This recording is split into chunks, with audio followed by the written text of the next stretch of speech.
Bismillah, alhamdulillah, wassalatu wassalamu ala rasulillah Muhammad ibn Abdullah wa ala alihi wa sahbihi wa man tabi'ahu wa la amma ba'd. Jamaah salat zuhur Masjid Jami' Al-Ihsan, bapak-bapak, ibu-ibu, hadirin hadirat yang dimuliakan Allah. Kita lanjutkan kaji kitab Al-Hikam. Kali ini kita akan berbicara tentang kewajiban kita kepada Allah, lalu apabila kita tidak jalankan kewajiban itu, apa resikonya? Sebuah hikmah yang terkait dengan kasih sayang Allah yang diberikan kepada kita, tetapi kita tidak menghadap kepada Allah karena telah diberikan banyak rahmat, kasih sayang, dan berbagai fasilitas itu. Maka jika kita tidak bersyukur, maka Allah akan seret kita, akan tarik kita dibawa kepada fitnah, ujian yang dahsyat, yang memilukan. Bismillahirrahmanirrahim. Man lam yuqbil Allahi bimulatafatil ihsan uyyida ilaihi bisalasil imtihan. Siapa tidak mendekatkan diri kepada Allah karena Allah selama ini telah berbuat lembut dengan kasih dan kebaikannya,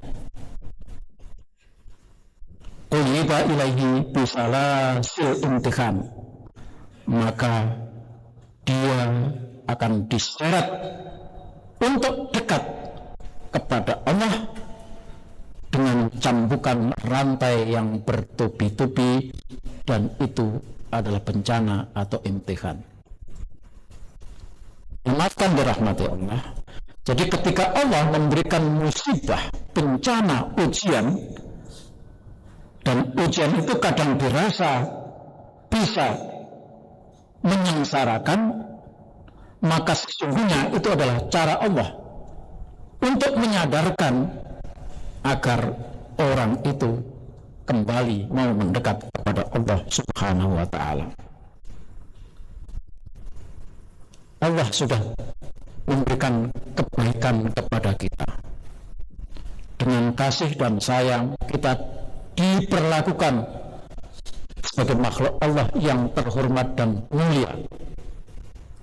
Maka jika kita tidak mau mendekatkan diri kepada Allah, maka Allah paksa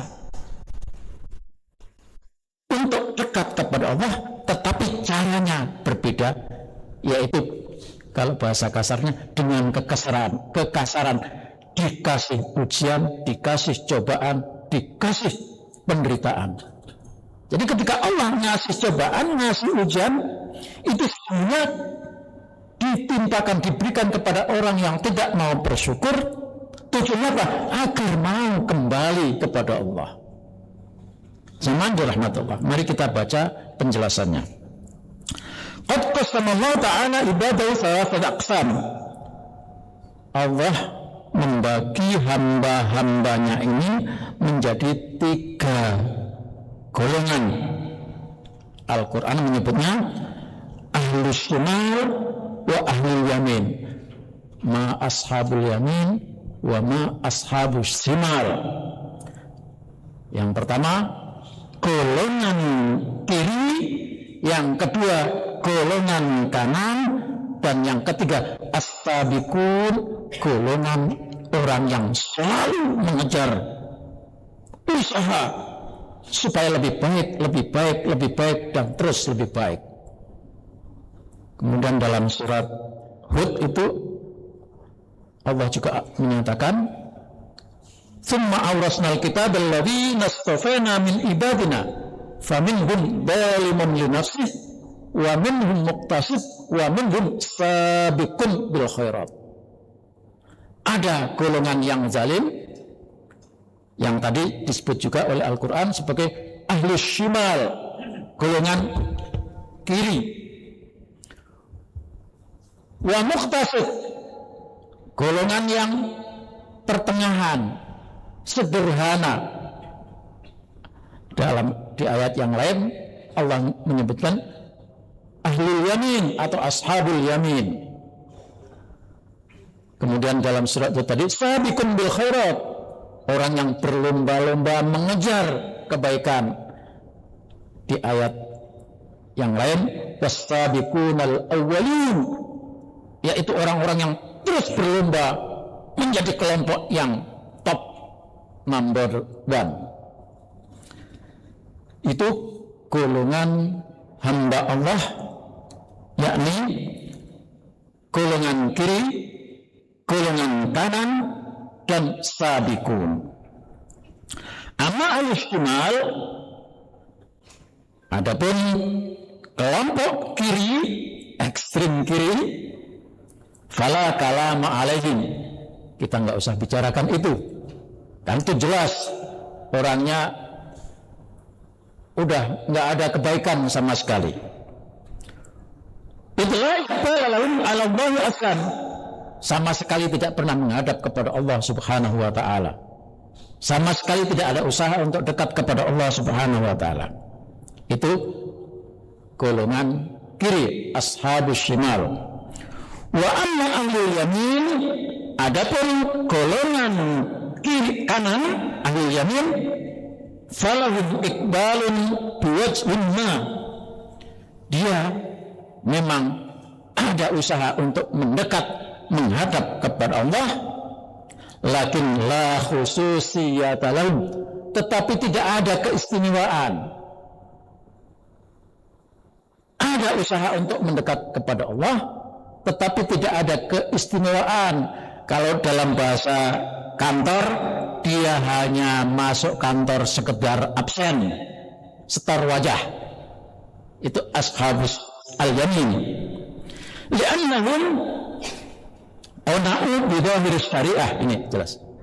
Kenapa tidak ada kekhususan, tidak ada keistimewaan bagi ahlul yamin, golongan kanan tadi?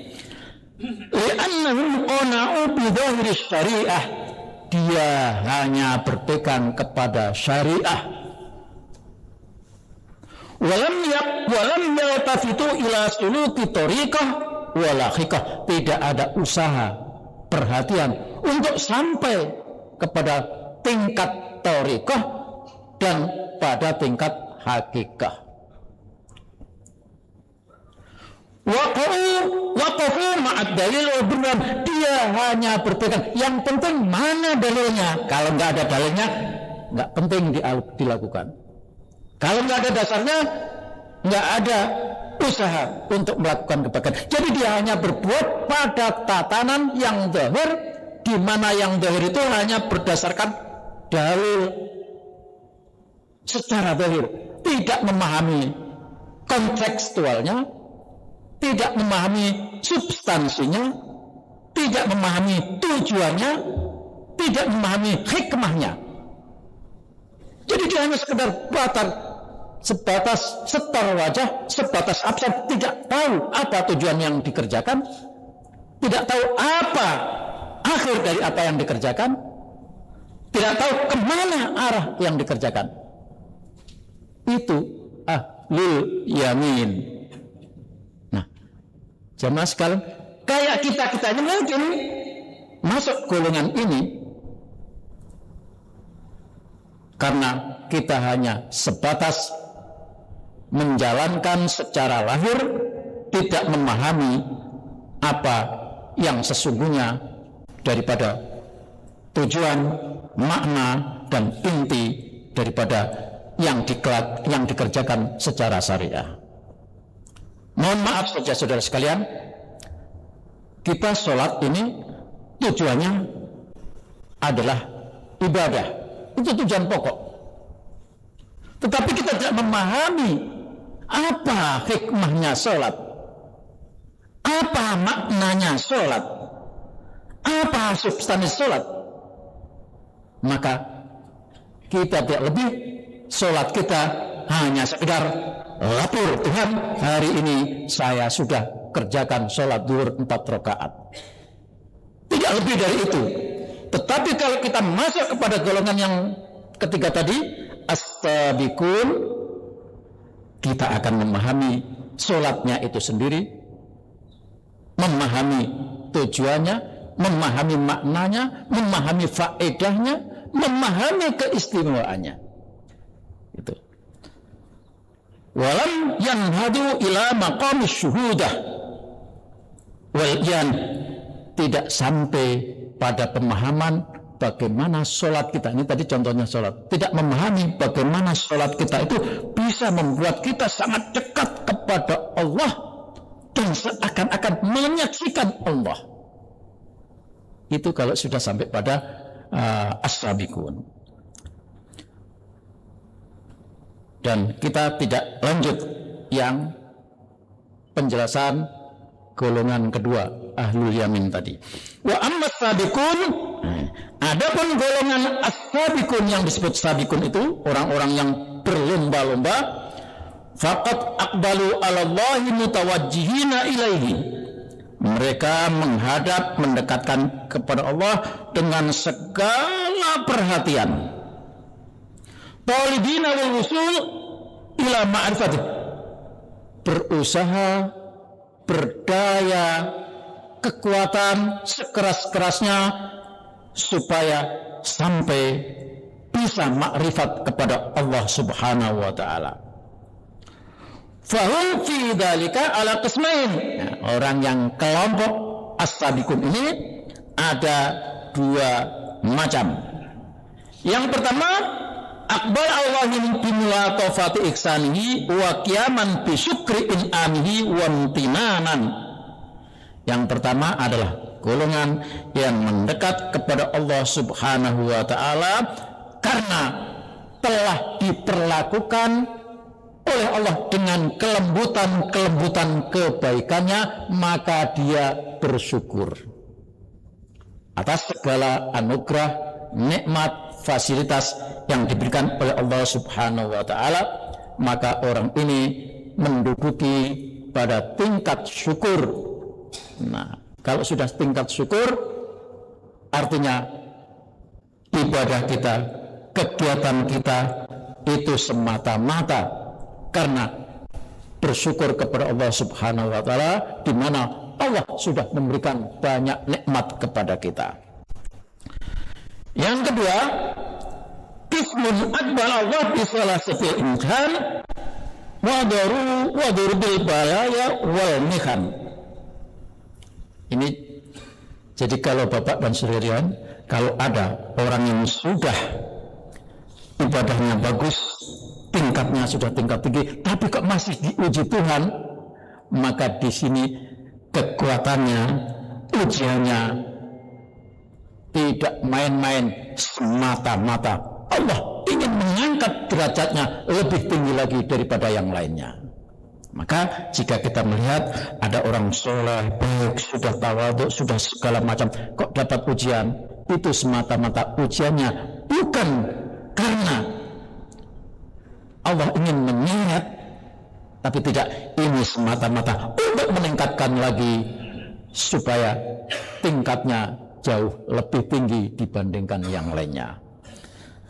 Jadi Bapak dan Ibu sekalian, itulah hikmah pelajaran yang kita dapatkan. Intinya saya ulang lagi, ketika kita diperlakukan oleh Allah Subhanahu wa ta'ala dengan kelembutan kebaikannya, maka kita bersyukur.